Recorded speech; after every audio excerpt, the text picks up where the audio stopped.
Pues como digo, estamos en Oseas capítulo 7. Voy a leer los versículos del 3 al 13, aunque los que estáis siguiendo los estudios, pues sabréis que ya hemos hecho hasta el versículo 10 la semana pasada y espero, Dios mediante, hacer los versículos del 11 al 13 hoy. Y dice así. Versículo 3. Con su maldad deleitan al rey, con sus mentiras a las autoridades. Parecen un horno encendido, cuyo fuego no hace falta atizar. Desde que el panadero prepara la harina hasta que la masa fermente, todos ellos son adúlteros. En la fiesta del rey las autoridades se entienden bajo los efectos del vino y el rey pierde su dignidad, codeándose con la plebe. Como el horno se les prende el corazón, dispuesto para la intriga. Su ira se adormece por la noche, pero se reaviva por la mañana. Todos ellos arden como un horno, devoran a sus gobernantes, caen todos sus reyes, pero ninguno de ellos me invoca.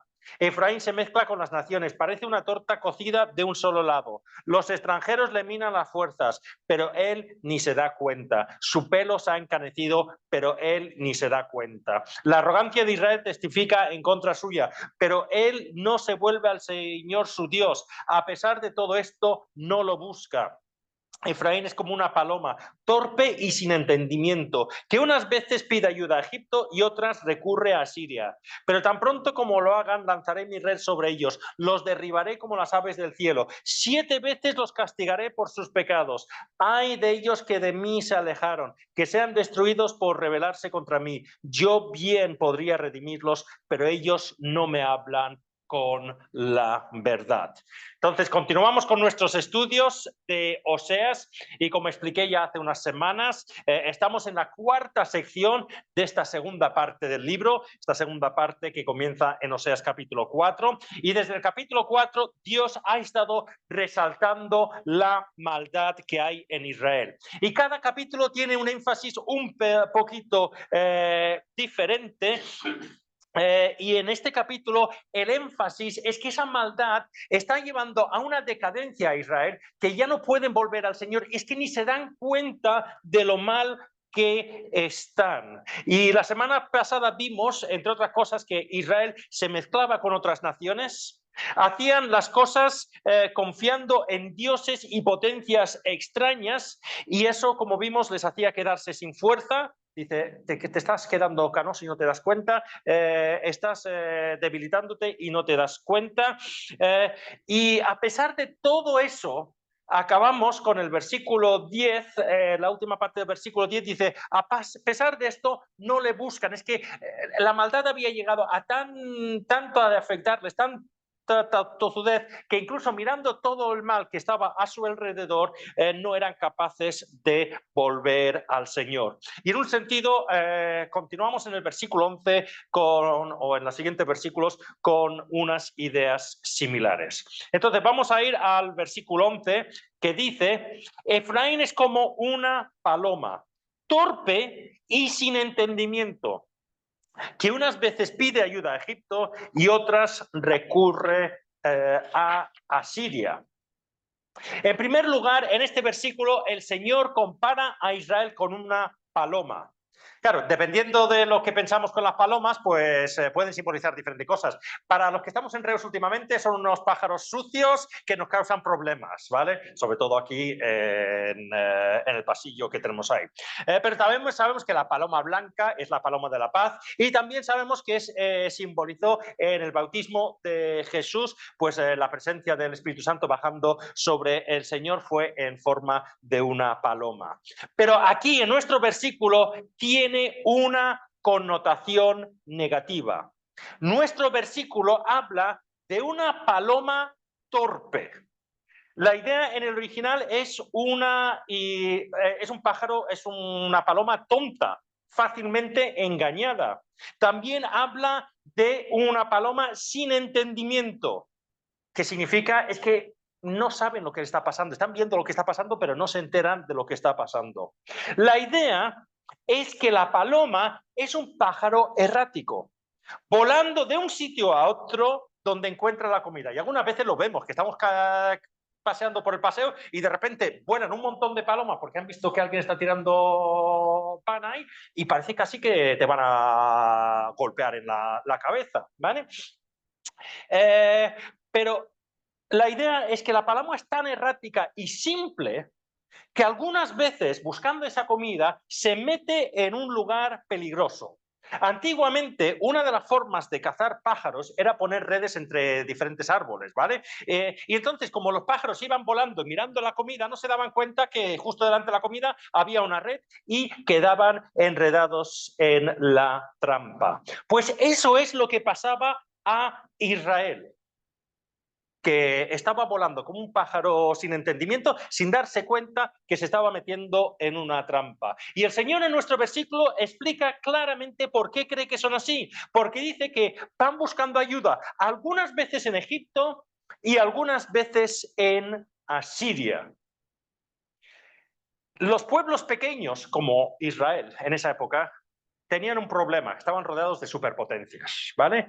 Hemos dicho que Asiria al norte era el problema principal que tenía Israel en este momento y era el que finalmente lo conquistaba. Pero al sur estaba Egipto, otra superpotencia, y parece ser que los pueblos pequeños entre medio, como Israel, pues lo que hacían era buscar ayuda. Algunas veces hago una alianza con Asiria, si tengo problemas con los egipcios, o otra vez, si tengo problemas con los egipcios, hago una alianza con Asiria. Y eso es lo que vemos en los últimos años del reino de Israel antes de su conquista por Asiria. Recordad que ya os he dicho que el último rey estable de Israel era el rey Jeroboam II. Es el rey que que reinó mientras Oseas estaba predicando. Y tuvo un reinado de 30-40 años bastante estable y bastante próspero, a pesar de todos los males que había, ¿vale? Pero desde que Jeroboam II murió hasta que Israel fue conquistado por los asirios, pasaron apenas 30 años. Y en esos 30 años hubieron 6 reyes diferentes. La mayoría fueron a partir de Jeroboam II, el reino de Israel fue muy inestable. Golpes de Estado constantemente, un rey que, por ejemplo, el hijo de Jeroboam, Zacarías, duró 6 meses en el rey hasta que vino alguien y le mató y se quedó con el reino, ¿vale? Pero esa persona que mató al hijo de Jeroboam II duró 1 mes y fue asesinado por otra persona que comenzó a reinar. Entonces, que cuando tienes un reino inestable, lo que buscas es alianzas afuera, ¿vale? Y eso es lo que iban haciendo. Os pongo un ejemplo, ¿vale? Esto lo leímos hace unas semanas, pero el segundo libro de Reyes, capítulo 15, dice, versículo 19, dice, Tiglat-Pileser, rey de Asiria, invadió el país y Manehem, un rey de Israel, le entregó 33.000 kilos de plata para ganarse su apoyo y mantenerse en el trono. Menahem les exigió este dinero a los israelitas. Todos los ricos tenían que pagarle al rey de Asiria medio kilo de plata. Entonces el rey de Asiria se retiró y dejó de ocupar el país. Entonces el rey de Israel, Menahem, lo que dijo era, vale, llegamos a un acuerdo, ¿vale? Déjame a mí ser rey, señor de Asiria, señor poderoso de Asiria, déjame a mí ser rey. Yo haré lo que tú me digas y encima te pagaré cada año estos 30.000 kilos de plata. Y así se mantuvo buscando ayuda en Asiria. Pero unos años más tarde llegó otro rey, esta vez se llama Peca, y Peca no le gustó este acuerdo que su antecesor, que no era su padre, porque este Peca también había asesinado para llegar al reino, no le gustó ese acuerdo que su antecesor había hecho con Asiria.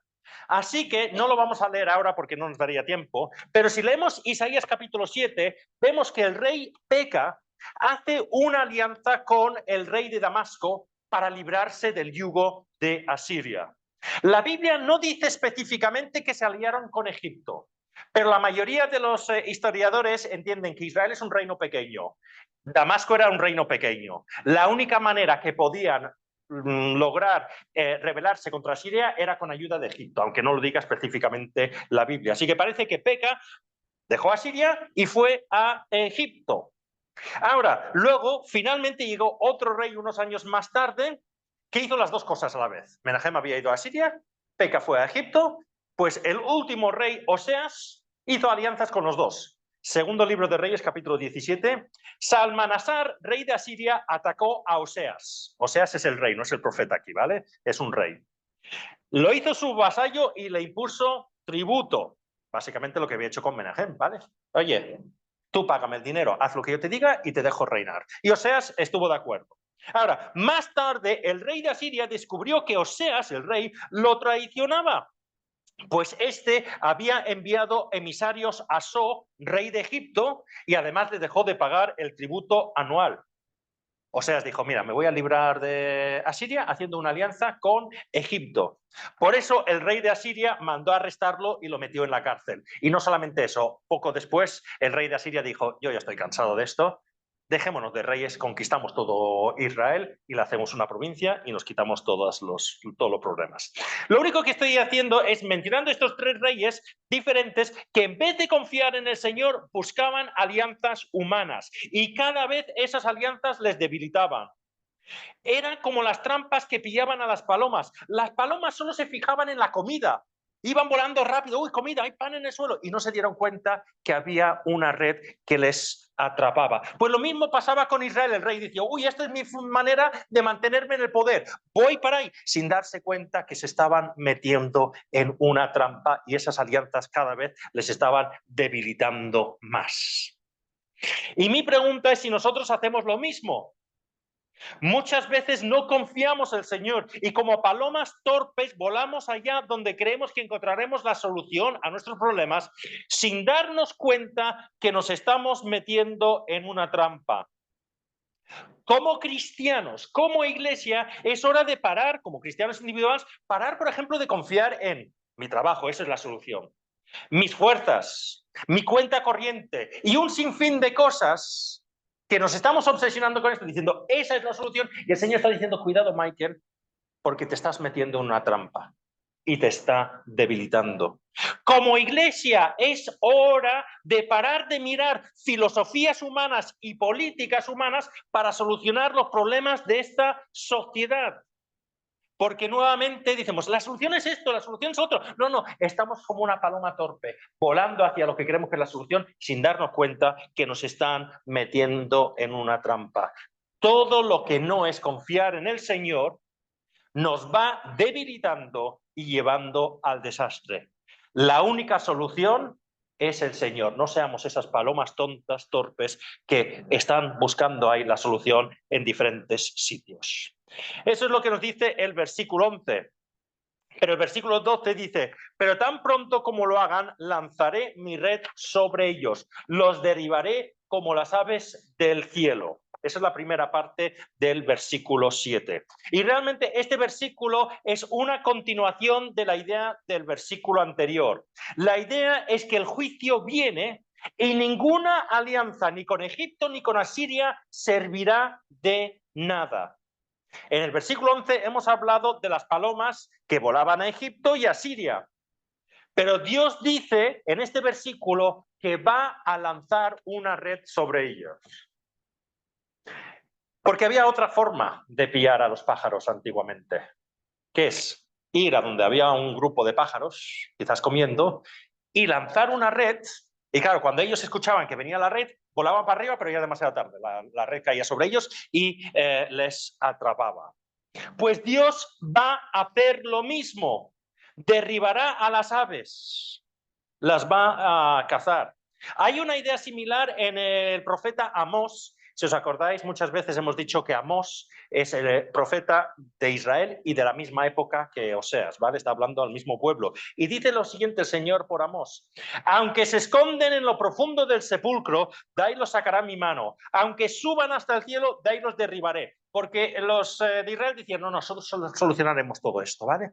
Tenemos unos planes perfectos. Y el Señor dice, os voy a juzgar, y aunque estéis en la más profundidad, escondiéndoos en lo más profundo, os sacaré de ahí. Si estáis tan arriba, pensando, ya me escapo yo, os derribaré de ahí. Porque pensad, el Señor no echa la red desde la tierra, nosotros echamos sobre los pájaros desde la tierra, así que solo pillamos los que están ahí. El Señor está sobre todo, lo echa desde arriba, no importa lo poderosos que creemos, ni lo inteligentes que nos creemos. Cuando el Señor juzga, no importa los planes que hayamos hecho. No, es que yo tengo este plan. O hemos hecho esta alianza con esta filosofía o política y eso lo solucionará todo. El Señor les está diciendo, no. Buscad ayuda en Asiria, buscad ayuda en Egipto, pero el juicio viene porque yo lo he determinado por vuestro pecado y nadie se va a escapar de eso. La última parte del versículo 7, del versículo 12 no lo había leído. Dice, por tanto, tan pronto como lo hagan, lanzaré mi red sobre ellos, los derribaré como las aves del cielo. Y en la Nueva Versión Internacional dice, 7 veces los castigaré por sus pecados. Es un poquito difícil de traducir esta última frase, pero creo que aquí la Reina Valera del 60 se acerca a la original mucho mejor que la Nueva Versión Internacional en castellano, al menos. Dice la Reina Valera del 60, cuando fueren, tenderé sobre ellos mi red, les haré caer como aves del cielo, les castigaré conforme a lo que o lo que se ha anunciado en sus congregaciones. Les castigaré conforme a lo que se ha anunciado en sus congregaciones. Y la idea puede ser doble aquí. La palabra congregaciones puede indicar una multitud. Y algunos pensando que sigue la metáfora de los pájaros, muchas veces vemos un grupo de pájaros ahí que están todos juntos, haciendo mucho ruido, pues dice, Israel es como un grupo de pájaros ahí hablando, haciendo mucho ruido, pensando que lo tienen todo bien y yo voy a echar mi red sobre ellos. Es una posibilidad si es una continuación de la metáfora de los pájaros. El problema es que la mayoría de los comentaristas dicen que la palabra en el original congregaciones no es una palabra que normalmente se use para animales. Normalmente se usa para hablar de asambleas, congregaciones de personas. Entonces, muchos creen que esta última frase del versículo 12 no es una continuación de la metáfora del pájaro, sino lo que está diciendo es que Dios va a juzgar a Israel según lo que ha explicado a su pueblo en asamblea. ¿Y qué les ha explicado en asamblea? Pues si vamos a Deuteronomio capítulo 31 y los versículos 11 al 12, antes de entrar en la tierra prometida, el Señor dice esto a su pueblo. Deuteronomio 31, versículo 11. Cuando tú, Israel, te presentes ante el Señor tu Dios en el lugar que Él habrá de elegir, leerás en voz alta esta ley en presencia de toda Israel. Reunirás a todos los hombres, mujeres y niños de tu pueblo y a los extranjeros que vivan en tus ciudades para que escuchen y aprendan a temer al Señor tu Dios y obedezcan fielmente todas las palabras de esta ley. Entonces el Señor, antes de que lleguen a la tierra prometida, aún están en el desierto, les está diciendo, oye, la ley que os he dado no es para guardar y olvidar. No. Cada vez que os reunáis, cuando vayáis al templo en el futuro, que construiré, que mandaré construir, hay hombres, mujeres, niños, deben escuchar esta ley. En una congregación, una asamblea, hay que explicar la ley. Y al leer la ley en estas asambleas, pues recordarían la ley y recordarían que si desobedecían a Dios había consecuencias. Deuteronomio 28:15. Pero debes saber que si no obedeces al Señor tu Dios, ni cumples fielmente con todos sus mandamientos y preceptos que hoy te ordeno, vendrán sobre ti y te alcanzarán todas estas maldiciones. Y luego a partir de ahí, no lo leemos ahora, pero hay un listado de maldiciones, ataques por otros países, imperios, enfermedades, sequías y un montón de cosas, ¿vale? Entonces, la mayoría de los comentaristas está diciendo Dios tiene razón de castigar a Israel. No es que Israel no sabía que lo que estaban haciendo estaba mal. Ellos conocían la ley, pero habían decidido desobedecer esa ley. Entonces, mirando todo este versículo 12, hay las dos aplicaciones para nosotros. Que nadie piense que es más fuerte o espabilado que Dios. Israel pensaba que contando con el poder de Egipto o Asiria evitarían el desastre, pero se olvidaron de que es Dios el que enviaba este desastre como juicio. Podemos pensarnos lo más fuertes del mundo, lo más inteligentes. Yo tengo este plan y no me pasará nunca nada malo. Si el Señor decide actuar, nosotros no podemos hacer nada. Pero en segundo lugar, como hemos visto, Dios no trae justicia sin razón. Como hemos dicho, Israel tenía la ley, se leía en las asambleas, ellos sabían las consecuencias de rebelarse contra Dios y aún así lo hicieron. Nosotros tenemos la palabra de Dios, venimos a la iglesia, estudiamos la palabra en nuestras casas. Si no lo estamos obedeciendo, es porque estamos diciendo no me interesa. Y cuando Dios tiene que decir, Michael, vas por mal camino, no es, ay, Michael, estás equivocado. No, no, es que muchas veces no es que Michael se ha equivocado, es que Michael sabe que tiene que ir a la derecha, pero se le apetece ir a la izquierda.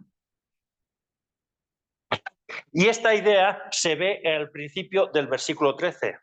Hay de ellos que se alejaron de mí, que sean destruidos por rebelarse contra mí. La primera palabra es hay. Cuando vemos la palabra hay en la Biblia, muchas veces indica un lamento y tristeza por la actitud y comportamiento de alguien que va a llevar a su destrucción. Cuando dice, ay de vosotros, está diciendo, es que no os dais cuenta que el camino que estáis llevando os va a llevar a la destrucción. Y que sean destruidos, viene la destrucción. ¿Pero por qué? Pues por dos razones en este versículo. En primer lugar dice, hay de ellos que se alejaron de mí. La palabra en el original quizás se traduciría mejor por huyeron de mí, más que alejarse de mí, huyeron de mí. La idea que quiere dejar claro es que no es un alejamiento accidental. No, no, no. Han decidido ellos alejarse a propósito de Dios, de una forma deliberada. Dios, sabemos que tú nos estás diciendo que nos acerquemos a ti y que vamos por este camino, pero vamos a huir de eso. Deliberadamente nos alejamos de ti. Y la idea se repite con la expresión rebelarse contra mí. Porque, si os acordáis, el domingo hablé de otra palabra que hablaba de la rebelión en Isaías, que era mará. Pues esta palabra no es la misma de Isaías del domingo. La palabra es pasha, pero tiene una definición muy similar a la que vimos el domingo. El verbo hebreo pasha significa principalmente rebelarse o transgredir, pero transmite la idea de un acto deliberado y voluntario de desafío a la autoridad, a menudo usado en el contexto de la rebelión contra Dios o sus mandamientos. El término implica una decisión consciente de romper con un pacto o un orden establecido, lo que resalta la gravedad de la ofensa. Estamos viendo aquí todo el rato que Israel no es que accidentalmente, es que perdimos la ley, no sabíamos que lo estábamos haciendo mal. No, no, tenían la ley, conocían lo que Dios decía y deliberadamente habían dicho, no me interesa.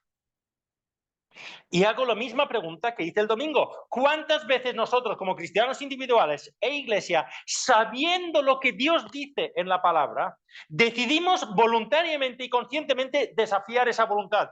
Buscamos cualquier excusa. No, no, no, es que hay que entenderlo dentro de su contexto. Es que tienes que entender mi situación. Eso es lo que decía Israel. No, no somos tan malos, vamos al culto. Pero seguían por su camino. ¿Cuántas veces hacemos lo mismo? Como dije el domingo, es hora de parar de leer la Biblia diciendo qué malos eran los israelitas, qué tontos eran los discípulos, qué mala era esa iglesia del Nuevo Testamento. Y recordar que Dios ha dejado esto aquí porque no es un problema de Israel, no es un problema de los discípulos, no es un problema de la iglesia del Nuevo Testamento, sino es un problema que somos así su pueblo siempre. Hay de ellos que de mí se alejaron, que sean destruidos por rebelarse contra mí. Yo bien podría redimirlos. Y esta frase es interesante, porque es un poquito difícil de traducir, porque dependiendo de la traducción, podríamos traducirlo como lo traduce la Nueva Versión Internacional, que indica algo que pasará en el futuro. Yo bien podría redimirlos. Es como está diciendo, oye, si quisierais, si volvierais, os redimiría, os rescataría, os salvaría de los asirios. Pero otros creen que el verbo realmente se tendría que traducir en el pasado. Por ejemplo, la Reina Valera del 60 dice, porque contra mí se rebelaron, yo los redimí, mirando hacia el pasado. El problema es que el verbo, el tiempo verbal en el original, es un tiempo verbal que indica algo completado pero continuo. ¿Vale? Por eso hay la duda de, oye, es pasado, es presente, es futuro. Pues quizás lo mejor sería entenderlo de todas las maneras. Obviamente Dios había redimido a Israel cuando los sacó de Egipto. Éxodo 22, yo soy el Señor tu Dios, yo te saqué de Egipto, del país donde eras esclavo. Obviamente había hecho eso. Pero es capaz y dispuesto de seguir rescatándoles en el presente y el futuro también. Recuerda que el Señor está diciendo constantemente que su deseo es la limpieza de Israel. El versículo 1 comienza del capítulo 7, cuando sane yo a Israel. Su deseo es eso. Lo que está realmente diciendo es que el Señor, que los ha redimido en el pasado y ha demostrado su poder, lo quiere hacer nuevamente en el presente y el futuro. Pero ¿cuál es la reacción de Israel ante esto? Yo bien podría redimirlos, pero ellos no me hablan con la verdad. Y literalmente este versículo dice, están hablando mentiras a Dios, o sea, están mintiendo a Dios, pero también se puede traducir por están diciendo que Dios es un mentiroso. ¿Cómo puede ser eso? Pues vamos a mirar cómo los de Israel estaban diciendo que Dios no decía la verdad. Y es muy fácil, y lo hacemos nosotros muchas veces. Dios lleva diciendo durante todo el libro, no sois tan espirituales como pensáis. ¿Pensáis que venir a hacer un sacrificio un día señalado es suficiente y el resto del tiempo podéis hacer lo que os da la gana? Estáis llenos de pecado.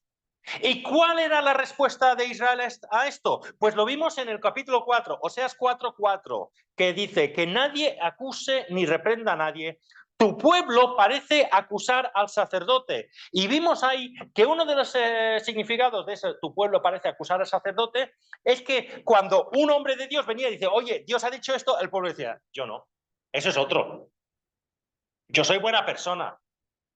Pues si nosotros, cuando el Señor me dice, Michael, tienes esto, yo digo, ay, yo no. Básicamente estoy diciendo, Dios, estás mintiendo. Yo soy buena persona, no me vengas que yo soy malo. Israel estaba diciendo, Dios no dice la verdad, cuando por sus profetas dice que estamos en pecado. Pues si nosotros, que nos está señalando y diciendo cosas a través de su Biblia, decimos, no, Señor, yo no soy así, estamos diciendo, Dios, eres un mentiroso, no hay otra manera de describirlo. Esa es una forma que podemos, no, obviamente cuando decimos la palabra, están diciendo que Dios es un mentiroso y decimos, ¡hala! ¿Quién dice eso? Con la boca no, pero con nuestras acciones sí. Otra manera que podemos decir que Dios está mintiendo, pues Él lleva diciendo todo el rato, vuestra única esperanza soy yo. Soy yo el que os puedo liberar. Soy yo el que puede solucionar vuestro problema. ¿Y qué hemos visto en el versículo 11? Pues unas veces van y piden ayuda a Egipto y otras veces van a Siria. Cuando hacemos eso, estamos diciendo, Dios, yo no me fío de ti. Tú has dicho que estarás conmigo. Tú has dicho que me ayudarás. Pero como no me fío de esa promesa, lo voy a hacer a mi manera. Básicamente estamos diciendo, Dios, no te creo que tú me vas a sacar las castañas de fuego. No creo que tú vayas a solucionarme los problemas. Y eso con nuestras acciones constantemente lo estamos haciendo. Dios, yo confío en ti, pero no confío suficiente, así que voy a hacer esto. Estamos diciendo, Dios, aunque tú me digas esto, yo no confío en ti. Entonces, de esas dos maneras y muchas otras con nuestras acciones, podemos hacer y podemos entender cómo este versículo se puede traducir diciendo, oye, me estáis diciendo que soy un mentiroso. Cuando digo que tenéis pecado, cuando digo que yo os quiero salvar, me decís, no, sois pecadores y vais a buscar otro sitio para buscar la salvación. No os fiáis de mi palabra.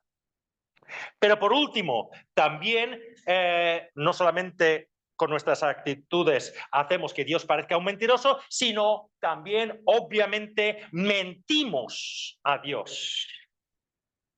Recuerda que ellos, a pesar del pacto, le habían sido infieles.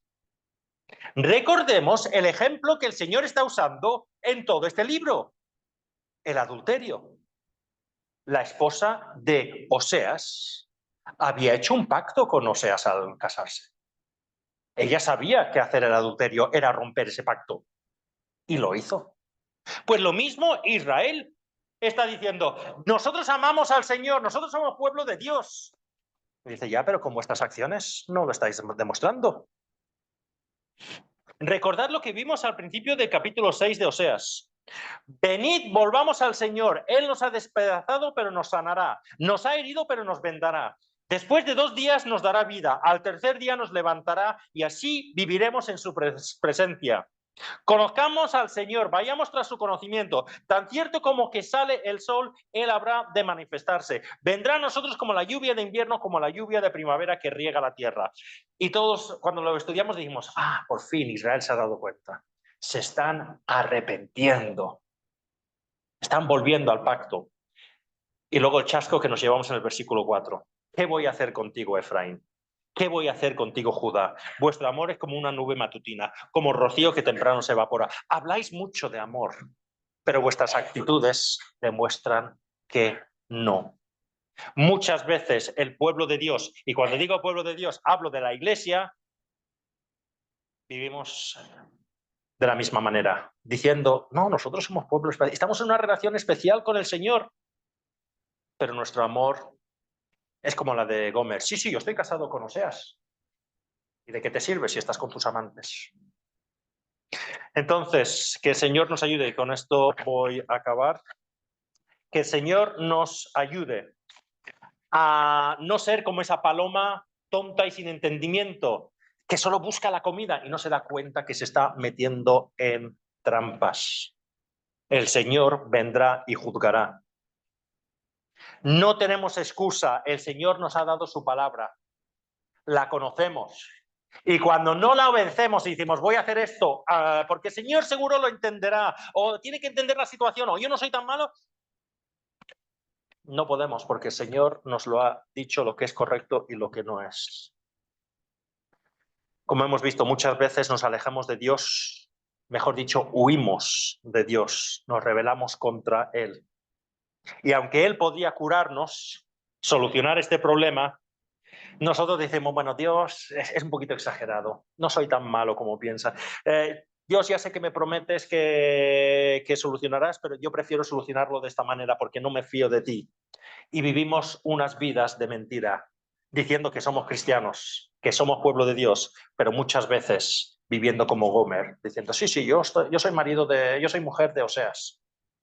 Pero si estás con un amante cada día diferente, ¿cómo puedes decir eso? Pues que el Señor nos ayude a poner estos ejemplos, estas enseñanzas en práctica en nuestra vida.